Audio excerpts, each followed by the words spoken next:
वो 4 जगह मुझे दौड़ लगवाई गई और जहाँ तक ये ताल्लुक़ है कि इन पार्टियों का कोई पुरसान हाल नहीं, इन पार्टियों की तरफ कोई नहीं देख रहा, ये नफ़रत का निशान बन चुके हैं। और ये ना हो कोई ऐसा दिन आए कि ये कौमी हुकूमत बनने पे मजबूर हो जाएं हालात।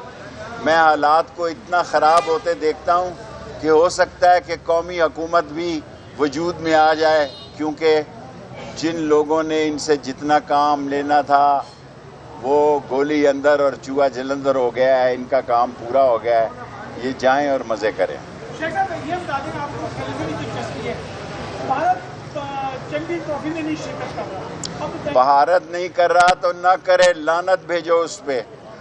जो कश्मीर में हो रहा है, जो गज़ा में हो रहा है, जो मुसलमानों के साथ फ़लस्तीन में हो रहा है, उसमें भारत क्या किरदार अदा कर रहा है? और भारत जो है वो हमारे दुश्मनों से मिला हुआ है। ये नवाज़ शरीफ ही है जो भारत के साथ दोस्ती की पींगें बढ़ाता है और पगड़ियाँ बदलता है और साड़ियाँ बदलते हैं। पाकिस्तान का बच्चा भारत के साथ, और जो कुछ आज मणिपुर में मुसलमानों के साथ हुआ है, डूब मरने का मकाम है कि पाकिस्तान की तरफ से कोई बयान जारी नहीं हुआ। मुसलमान पाकिस्तान की तरफ देख रहे हैं और हमें बांग्लादेश से अब बेहतर तल्लुकात करने चाहिए। और चीन का एम्बेसडर आपसे खफा है, आपने उसकी बेइज्जती की है, आप अमेरिकन एम्बेसडर की नहीं कर सकते, उसकी हदायत पे काम करते हैं और चीन के एम्बेसडर का दिल दुखाते हैं, क्योंकि आपने यहाँ अपने केस ख़त्म करवाने थे और यहाँ से रफू चक्कर होना था। आपने अपने केस ख़त्म कराए और आप दाल पे ऐन हो गए हैं पाकिस्तान से।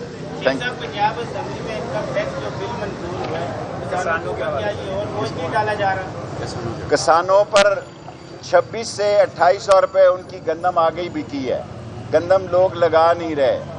ये एक ऐसी हुक्मरान पार्टी है जो IMF के शिकंजे में है। दुआ करो, ये सहाफ़ियों की ज़िम्मेदारी है कि वो आवाम को बताएं कि ये IMF के साथ कौन सा खेल अब और खेलना चाहते हैं। ना बच्चों की फ़ीस दी जा रही है, ना चूल्हा जल रहा है, ना मकान का किराया दिया जा रहा है, ना गैस का बिल दिया जा रहा है। महंगाई का तूफ़ान है और जो सरकारी नौकरियां खाली थी वो भी ख़त्म कर दी गई हैं। और IMF का क्या कहर नाज़ल होगा अभी गरीब आवाम पर, ये आपको इंतज़ार करना।